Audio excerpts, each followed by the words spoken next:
The first thing we're going to do is we're going to take a genuine SAT question from your workbook, and it involves a train which is traveling one direction at 30 miles an hour and comes back the other direction at 60 miles an hour.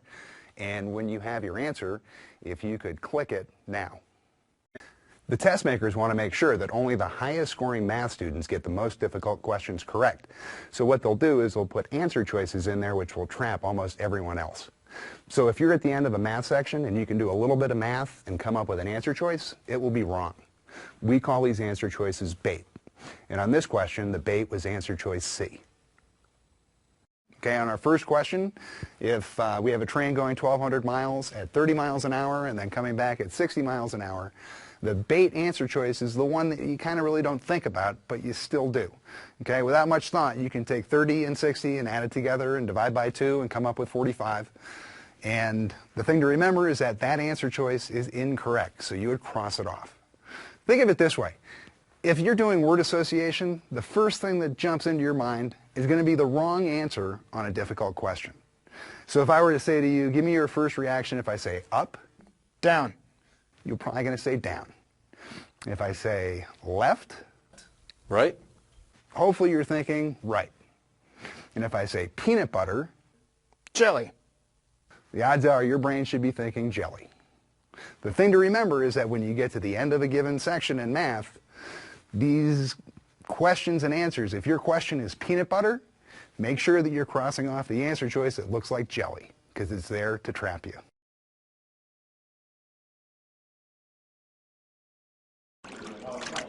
Yo, Kevin, telephone.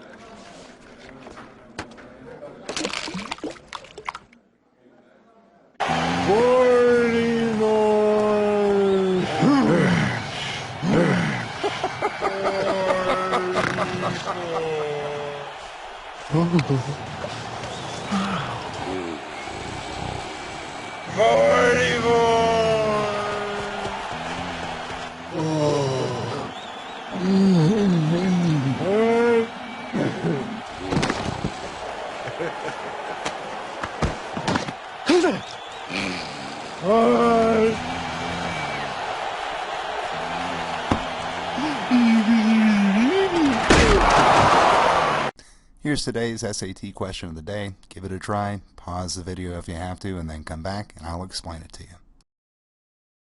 Okay, this is a percentage increase and decrease question. We love those. What we are told is that we have a rectangle and the length is going to be increased by 30% and the width is going to be decreased by 30%. And we need to find out what the overall effect on the rectangle will be. If you picked C, you fell for the bait because you said adding or going 30% on one side and adding it there and subtracting 30% on the other side would have no effect, and that's the bait answer choice. So let's say that our rectangle is 10 by 10, and if we increase this rectangle by 30% up here, that's going to be 13. And if we decrease the other side, what we'd end up with is 7 because 30% of 10 is 3. So 10 plus 3 equals 13. 10 minus 3 equals 7. So our original triangle is going to be 100 for our square inches. And the new one is going to be 13 by 7, which is going to equal 91. So we're going from 100 down to 91, and that is a decrease of 9%, and that's answer choice E.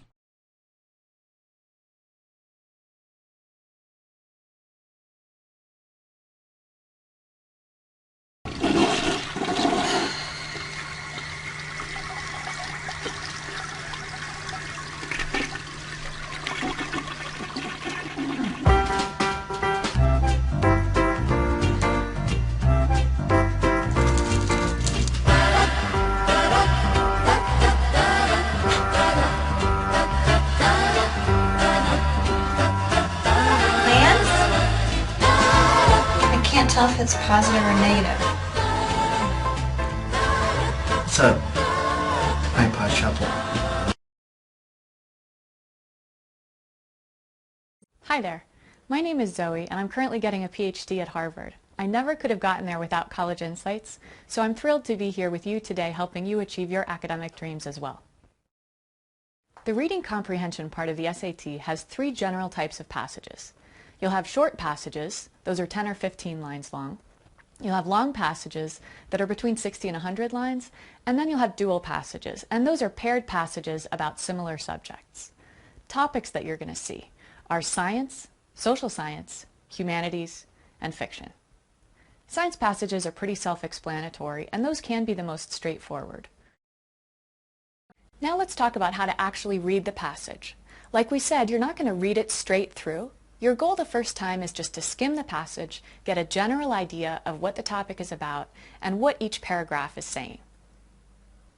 The majority of SAT reading comprehension passages are written in a fairly traditional format, kind of like a 5-paragraph essay. So you'll have a topic sentence followed by supporting information. First, many of them will have an italicized introduction. Don't skip that because it gives you a general idea of what the passage is about. Then you want to start by reading the first couple sentences of the passage, and then skip down to the next paragraph, read the first couple sentences of that paragraph, skip down to the next paragraph, do the same thing, etc., till you get to the end of the passage, and then you want to read the very last sentence to get the conclusion. It shouldn't take more than a couple minutes to skim the passage the first time through. Remember, your object is just to get a general idea of what the passage is saying and what each paragraph is talking about. So skimming is a great way to do that. Now, let's get to the important stuff, which is answering the questions. Sometimes the way the question is written can be a little bit confusing, and you need to make sure that you understand the question before you try to answer it, so take your time.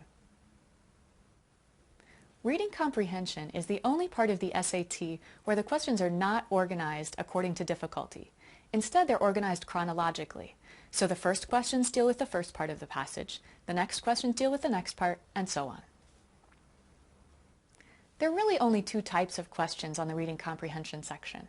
There are general questions and specific questions. General questions, as you might guess, ask for things like the main idea or the author's primary purpose. And specific questions take you back to the passage, and they'll say things like, in lines 7 to 12, Skippy the dog walker, yada, yada, yada. So you'll go back to the passage for those. And your strategy here will be answering the specific questions before you answer the general questions. Have you ever noticed that by the time you get to the end of the reading comprehension questions, you know a lot more than you did at the beginning? That's why you save the general questions for last.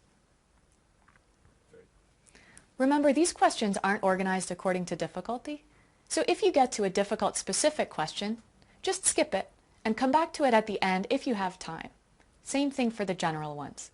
Do the easy questions first, the difficult ones last, only if you have time. The trick to answering specific questions is called bracketing. Lots of these questions will give you line numbers, but what you want to do is bracket and read 3 or 4 lines before and 3 or 4 lines after. For example, if they tell you that the answer is between lines 7 and 12, you want to start reading at line 3 and read all the way through to line 16 to make sure you get the answer and read it closely. The reason that we skimmed the first time through, remember, is so we'd have a lot of time to answer the questions. As I said, most of the specific questions on the SAT come with line numbers, but not all of them. So I'll tell you a couple of things that you can do in that case. First, pay attention to chronological order. If question 2 mentions line 10 and question 4 mentions line 25, the answer to question 3 will probably be between lines 10 and 25. Here's the SAT practice question of the day. Give it a try, pause the video if you need to, and then come back and I'll explain it to you. We're told that there are 9 equal spaces on this line between 0 and 1, which means that each of these is 1/9. So this is 1/9, 2/9, 3/9, 4, 5, 6/9 is the one that we're pointed to. So that tells us that the square root of x equals 2/3 because we can reduce that. And so to figure out what x would be, we would just multiply or square each side, and then we would get x equals 4/9, and that's the correct answer.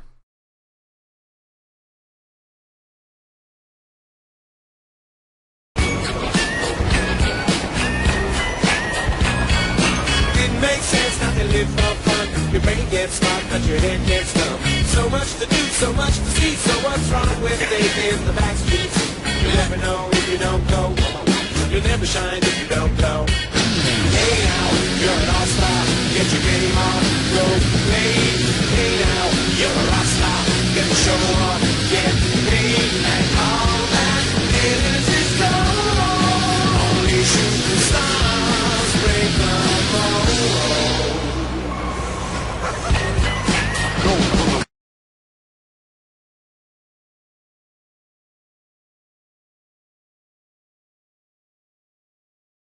Do you hold a grudge against Montgomery Burns? No. All right, maybe I did, but I didn't shoot him. Checks out. Okay, sir, you're free to go. Good, because I got a hot date tonight. Odd date. Dinner with Fred. Dinner alone. Watching TV alone. All right. I'm gonna sit at home and ogle the ladies in the Victoria's Secret catalog.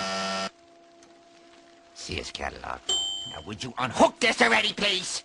I don't deserve this kind of shabby treatment. Hopefully you've seen how much easier it is to handle certain algebra questions by plugging in real numbers instead of dealing with variables. Oddly enough, there are a lot of other questions on the SAT where you can use concrete numbers instead of, these esoteric concepts. Usually they'll involve ratios or percentages or proportion questions. Let's try a couple of these and I'll show you what I'm talking about.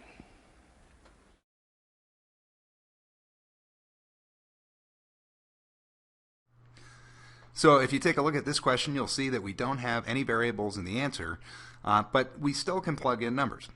All right, this says ratio of women to men at a company picnic was 1 to 2. If 1/2 of the women and 1/4 of the men had egg salad for lunch, what fractional part of those attending the company picnic had egg salad for lunch? Here's what you need to realize. You could use variables here, but that would make it really confusing. But if we just come up with a number, we'll be in a lot better shape, or maybe a couple of numbers. So if the ratio of women to men was 1 to 2, we're going to come up with numbers that make this true.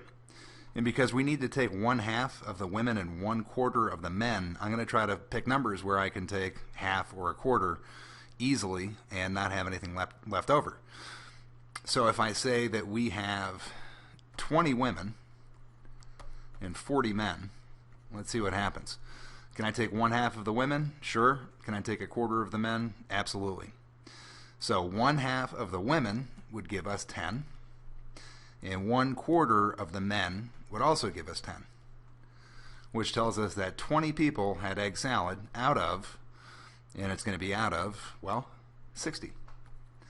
And 20 over 60 is the same as 1/3, and that's answer choice A.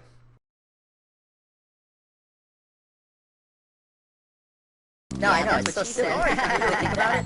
Yeah, I can't believe it. Well, that's pretty silly. Oh, it's such a nice day. Yeah, it really is. Yeah, speak for yourself. You're not crammed in this bag. Move over, dude. Why don't you move over and stop being such a fluffy face? Whoa, you kiss your mom with that mouth? Oh, that's it. Yeah, whatever. Let's go. Whatever on that one, buddy. Yeah, whatever. Hey, put me down. What the? Where are they taking Steve? Where's Steve going? Put me down.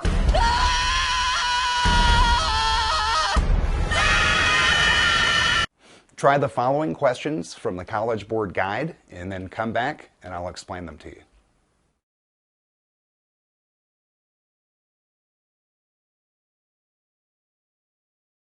Question 20 is a plug-in. It's actually a algebraic reasoning questions because we may not eliminate all the answers but one the first time through. But it says k is a positive integer. Which of the following must represent an even integer that is twice the value of an odd integer? Okay, so let's just do an easy one. K equals 2. This would be 4k, which is, or 2k, which is just 4, and 4 equals 2 times 2, and those aren't odd. We'd have 4 plus 3, which is 7, and that is not twice the value of an odd integer. This would be 4 plus 4, which is 8, which is 2 times 4, so that one doesn't work. 4k would be 8 plus 1 is 11, and that does not work. So it's going to be E, but let's check it. 4k is 8 plus 2, which is 10, and 10 equals 5 plus 5. So what I'd like to do is kind of give you a preview for some of the more powerful techniques that I guarantee will really help raise your score down the road. So to get started, I'm going to have you try the question in the workbook that starts off with if X oranges cost C cents.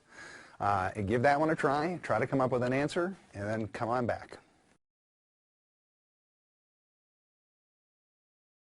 This technique is called plugging in. And what we're doing is that we are taking an algebra question and we're swapping out good old-fashioned numbers, integers, for the variables. So in effect, we're turning an algebra question into an arithmetic question and solving it that way. Okay, so we have 4 steps to this technique. First of all, we're going to call the technique plugging in, because that's what we're doing. We're plugging in our own numbers for the variables and solving it that way. So step 1 is to choose numbers for all the variables. Step 2 is to solve the question using those numbers. Step 3 is an easy one. All you have to do is circle your answer. And the last thing you're going to do, step 4, is you're going to go through the answer choices, and wherever you see a variable, you're going to stick the number that you plugged in for that variable, and you're going to try to find the answer choice that you came up with. So let's walk through this question. Okay, so if X oranges cost C cents, we have to plug in variable or numbers for the variables that we have. So let's say 3 oranges cost 6 cents. If we do that, what we find is that each orange is 2 cents apiece. Okay, that's step 1. Step 2 is to solve the problem. And in this case, they are asking, how many cents will 5 oranges cost? Well, if oranges are 2 cents apiece, 5 oranges will cost you 10 cents. Our third step, I said, is going to be to circle your answer. So let's circle our answer, which was 10. And this is our target. Because when we go through our answer choices, what we're going to do is we're going to try to find the answer choice which gives us 10 when we plug in 3 for X and 6 for C. Let's take a look at answer choice A. We have 5 times 3, which is 15, divided by 6, which does not equal 10. Answer choice B would be 5 times 6 divided by 3, which would be 30 divided by 3, which equals 10. And 10 is exactly what we were looking for, so answer choice B is correct. The thing that you should realize about that question that we just did with the oranges is that on an SAT, that question would fall somewhere after question number 17. So that could be number 18, number 19, number 20. It's a really difficult question. Hopefully what you saw is that by using your own numbers and solving it in kind of an atypical, unorthodox way, you can make some of the more difficult questions actually really doable and quite easy. Here's the SAT practice question of the day. Give it a try, pause the video if you need to, and then come back and I'll explain it to you. Okay, again, if we look at our answers, we have variables in the answers, which means that we can plug in our own numbers. And what we're told is that the average of X and Y equals K. And so let's just come up with something to begin with. Let's say that X equals 6 and Y equals 8, which would mean that K equals 7. And then our question is saying, which of the following is the average of X, Y, and Z? Okay, so we have a new one we have to add in. Okay, so for Z, well, it's going to be 6 plus 8 plus Z. We want this to be a number that equals something that's a multiple of 3, because we're going to divide this by 3. So 6 and 8 is 14, so let's make Z 13, because 14 plus 13 equals 27, and the average of these 3 numbers is going to be simply 9. So we circle our answer, and when we go through our answer choices, answer choice A is 2 times K plus Z divided by 3, and 2 times K would be 14 plus Z, which is 13, divided by 3, which is 27, divided by 3, which is 9, which is what we were looking for, and that's why A is correct.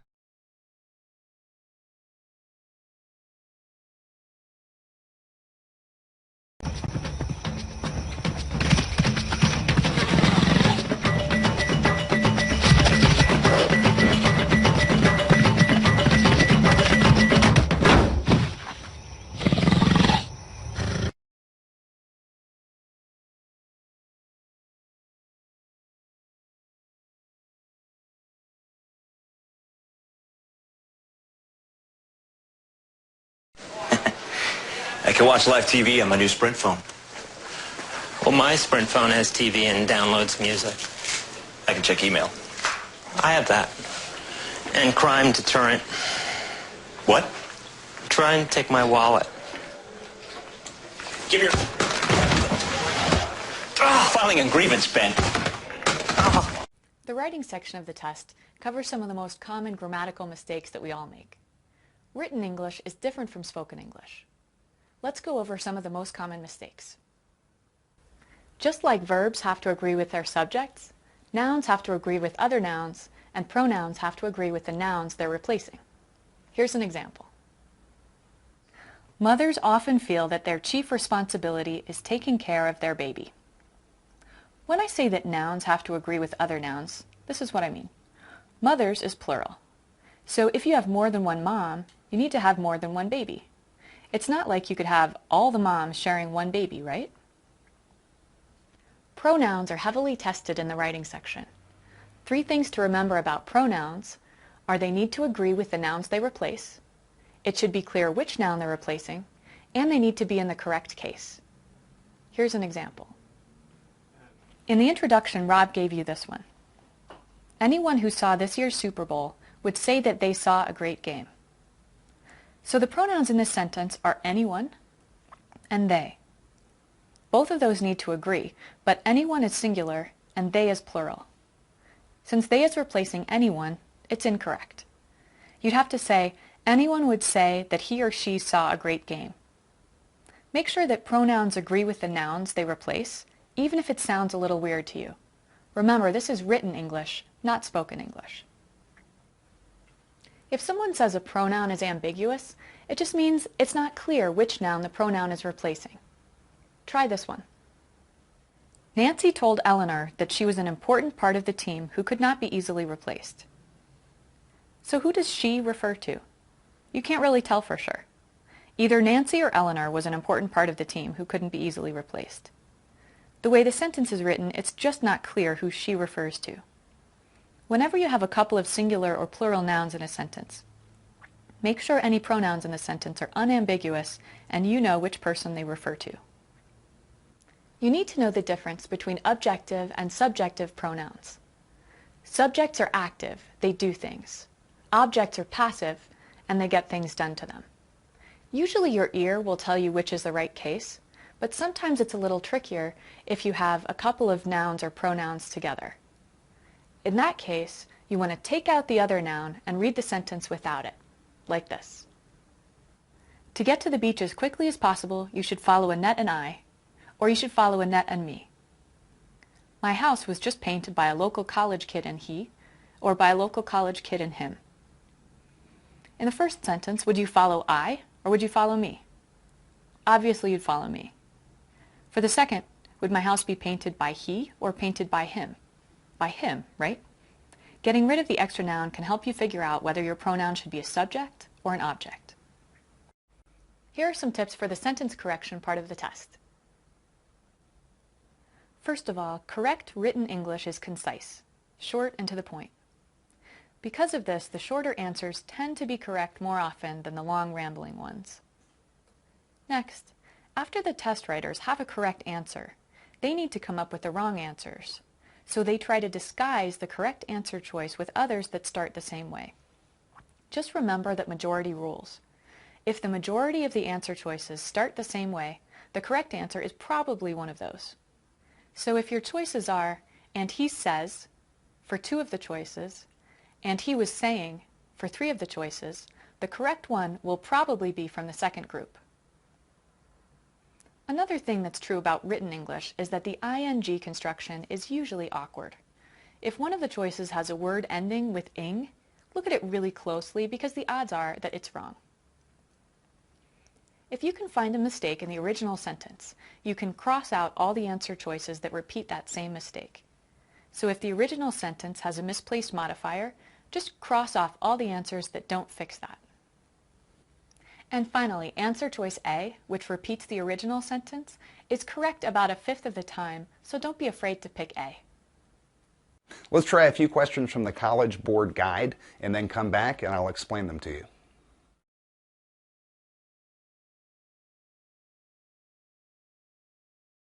Okay, with 25, it says Peter's seemingly effortless flights.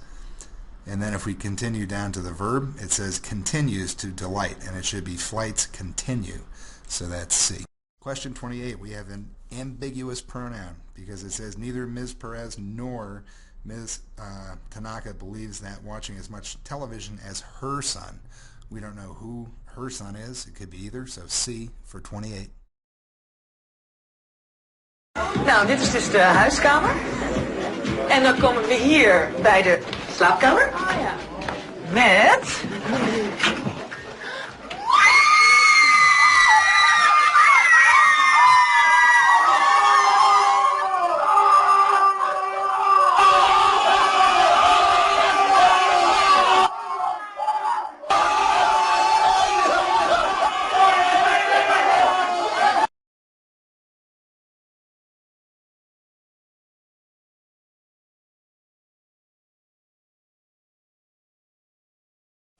Hello? I'd like to order french fries, a burger, and a milkshake. This is a library.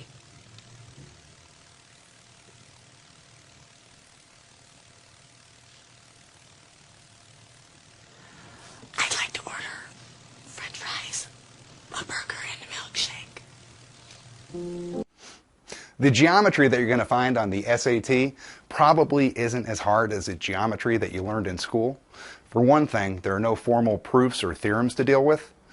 Here's another cool thing. At the beginning of every math section, they give you every possible formula that you'd need to answer any geometry question that could show up. So if you come to a difficult geometry question and you've forgotten the formula to use, I want you to look back to the first page of the section and then copy down the formula you need right next to the question you're answering, and then go ahead and answer it. Triangles are going to be heavily tested on the SAT.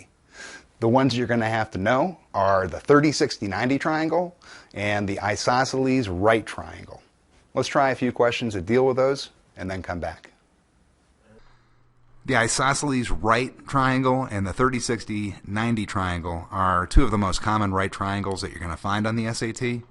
The formulas for the relationships among the sides will be in that first page where they give you a list of formulas. But just so you know, if you have an isosceles right triangle, you know that these two sides are the same, so we're going to call those x and x. And the third side is just going to be whatever x was times the square root of 2. And if you have a 30, 60, 90 triangle, what's going to happen is that the shortest leg is just x. That's where we're going to start from. And the hypotenuse is 2x. And the second leg is x times the square root of 3.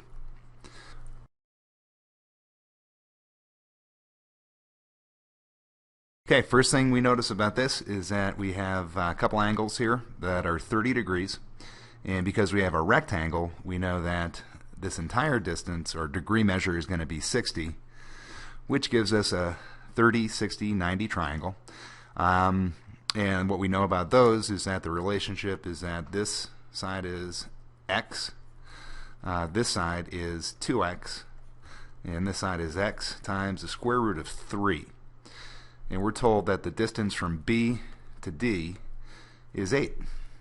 So that tells us that our x is 4, and this side here is going to be 4 root 3. So this side is also 4, and this side is also 4 root 3. So what we end up with is 4 plus 4, which is 8, plus 4 root 3 plus 4 root 3 is 8 root 3. Here's today's SAT question of the day. Give it a try. Pause the video if you have to, and then come back, and I'll explain it to you. Okay, question number 19. We were told that our triangle here, XYZ, is equilateral, and each of the sides has a length of 2. So basically this is 2, and that's 2. And because it's inscribed in this circle, basically we know that this XW and WZ are the same, so this is going to be 1. And we need to figure out the area of the circle. Okay, if we just take this as a separate right triangle, we know that the sides are x, 2x, and x times the square root of 3 for this 30, 60, 90 triangle, which is what we have. And so wy equals the square root of 3. So half of that would be the radius, which is the square root of 3 divided by 2. And the area of a circle is pi times the radius squared. And this would work out to be square root of 3 squared is 3 over 2 squared, which is 4, times pi, which is 3 pi over 4. And that one is answer choice C. Das hier ist mein Sektor. Das hier ist das wichtigste Gerät des Küstenwächters. Das Gerät und das Gerät. Überlebensradar.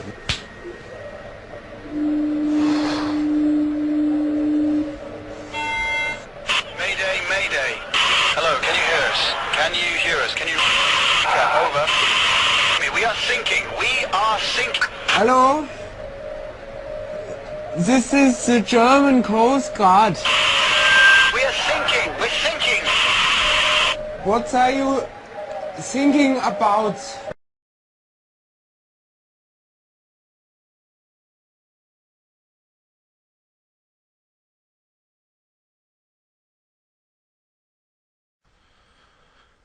Oh man, I've got to get serious about my business.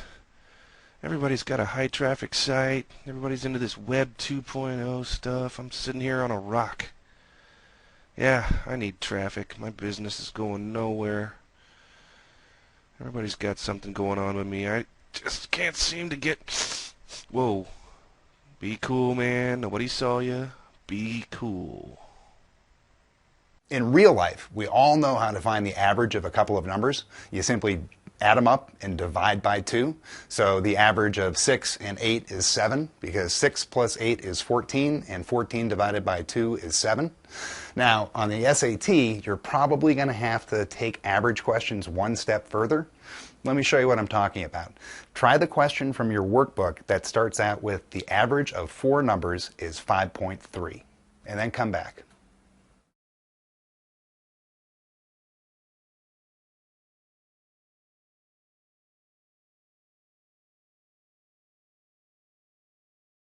Hopefully you had a hard time with that question, because if you did, you'll probably be listening to me more closely now. In real life, you know, averages are pretty straightforward. On the SAT, like a lot of the other concepts, they take the concept a little bit further than what you did in school. To handle these difficult average questions, we're going to use something that I call a tan chart. Before I show you how to answer the question that you just tried with the tan chart, I'm going to explain a little bit more about it. The way the tan chart works is that we have 3 parts, total, average, and number. And on the SAT, what they'll do is they'll give you 2 of the 3, and you use the chart to figure out the third. So for instance, if our numbers are 3, 4, and 5, our total is going to be 12, because that's what they add up to. The number refers to the number of elements that we have, so we have 3 elements. And then the total divided by the number gives you the average. So 12 divided by 3 equals 4. Okay, like I said, they're going to give you 2 of the 3, and sometimes they'll give you the average and the number. So if I say the average of 4 numbers is 5, what we would do is we'd put the 4 numbers into the n, and we put the average, which we said was 5, into the a, and then the bottom 2 multiplied together will give you the total. In this case, it would be 20. Okay, so this question says the average of 4 numbers is 5.3. If 2 of the numbers are removed, the average becomes 3.8. What is the average of the 2 numbers which were removed? Okay, so we're going to use a tan chart. And for the first part, it says the average of 4 numbers, so the 4 goes here, is 5.3. So the 5.3 goes here. And then we'd multiply these together to get our total. And 4 times 5.3 is 21.2. Now, we're going to have to do a second tan chart, and that's how it's going to work on most of these. And this is going to deal with the second part of the question, where it says, what is the average of the if the 2 numbers are removed, we have two numbers left. So our number is 2, and it says the average becomes 3.8. So now our average is 3.8. So to figure out the total, we would multiply 2 times 3.8, and we would get 7.6. So what we know is that when we had 4 numbers, they added up to 21.2. When we took 2 numbers away, the 2 numbers we're left with add up to 7.6. So the first thing we need to do is figure out what the numbers that we took away add up to. So 21.2 minus 7.6 is going to give us 13.2. Actually, no, 13.6. So to figure out the average of those two numbers, we would have another tan chart where we have 13.6 and we have 2 numbers, and if we divide that, we are going to end up with 13.6 divided by 2 would be 6.8, and that would be the average, and that is answer choice C. Here's the SAT practice question of the day. Give it a try, pause the video if you need to, and then come back and I'll explain it to you. Okay, 18 sets up well for a tan chart or a couple. We're told that the average of the test scores of a class of P students is 70. So P goes into the number because that's the number of students. The average is 70, so the total is 70P. And the average of N students is 92, so their total is 92N. So we're also told that the average of these two groups of kids, the average score of those two is 86. So the average of these two combined is going to be their total, which is 70P plus 92N, divided by the total number of people, which is N plus P, and we're told that that equals 86. And now we can cross multiply, so we get 86N plus 86P equals 70P plus 92N. And now let's get rid of some stuff. Let's subtract 70P from both sides. This becomes 16P. And let's subtract 86N from both sides, and this becomes 6N. So now that we've reduced it, let's reduce it some more. Let's divide each side by 2, and this becomes 8P equals 3N. And we're asked to figure out the value of P over N. So let's just plug in numbers that make this statement true. 8 times 3 equals 3 times 8. So N is 8, P is 3. So P over N would be 3 over 8, which is the correct answer.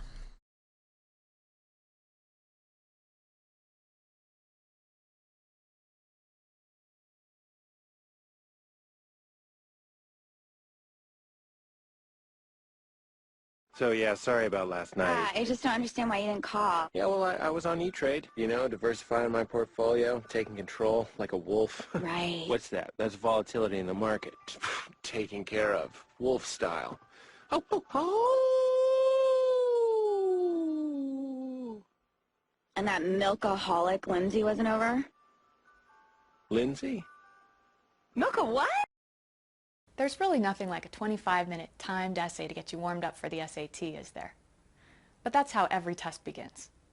The good news, though, is the essay section only counts for 30% of your total writing score, and the rest of your writing score comes from the multiple choice question. 2 different graders are going to read your essay and give you a score between 0 and 6. You don't really need to worry about getting a 0 or 1, because as long as you stay on topic and you don't insult the reader, they'll give you at least a 2. So they combine those 2 scores together to give you a composite score, and then they take that and put it together with your multiple choice score, they put it on a scale, and you'll end up with a score on this section between 200 and 800. They'll tell you to use examples from your reading, your studies, your experiences, your observation to support your position. And the setup is always the same. They'll give you an introductory situation and then ask you questions about it, and you have 25 minutes to convince 2 people that you're a good writer. Fortunately, there are a few things that you can do to maximize your score on this section. And the first thing is to decide which side of the issue you're going to be on and then brainstorm for just about 5 minutes to come up with 3 good examples that support your point. You could come up with examples from history or literature or personal experience or current events, but these strategies are not all equal. So if you can, choose your examples from English literature and history. You know, even if you've only read one book in the last year that would qualify as literature, chances are you can figure out how to use that book as an example. And don't worry about trying to get too creative either. English teachers love reading about the books that were assigned in class. So only use experiences from your personal life as a last resort, no matter how cool your life is. Next up, let's talk structure. Remember back in 8th grade when you learned how to write a 5-paragraph essay? That's exactly what you should be doing now. The first paragraph is the introduction, then it's followed by a couple of body paragraphs which give supporting evidence, and the final paragraph is the conclusion. Make sure that you indent each paragraph so that it looks organized, and the first sentence of each paragraph should be a topic sentence that tells you what the paragraph is going to say. You know, oddly enough, one of the most important factors in your essay score is simply its length. Longer essay, higher score. They'll give you up to 46 lines, and you should use as many of them as you can. And I'm not talking about skipping lines and writing big, because the graders are not idiots. But go into detail in each paragraph. Explain exactly what happened and how it helps to prove your point. Here's the SAT practice question of the day. Give it a try, pause the video if you need to, and then come back and I'll explain it to you. Okay, we got a piece of paper which is cut in this fashion where we basically have 3 inches, and then we have a little triangle, an equilateral triangle that happens here, and the base is 1, which means that each of the sides is also 1. So what this right here tells us is that for every 4 inches that we go, we actually travel 3 plus 1 plus 1. So for every 4 inches, we're actually needing 5 inches. So how many groups of 4 do we have in 80? Well, 80 divided by 4 equals 20. And so for each of these 20 segments, we're going to have 5. So 20 times 5 equals 100. And that's what you'd grid in.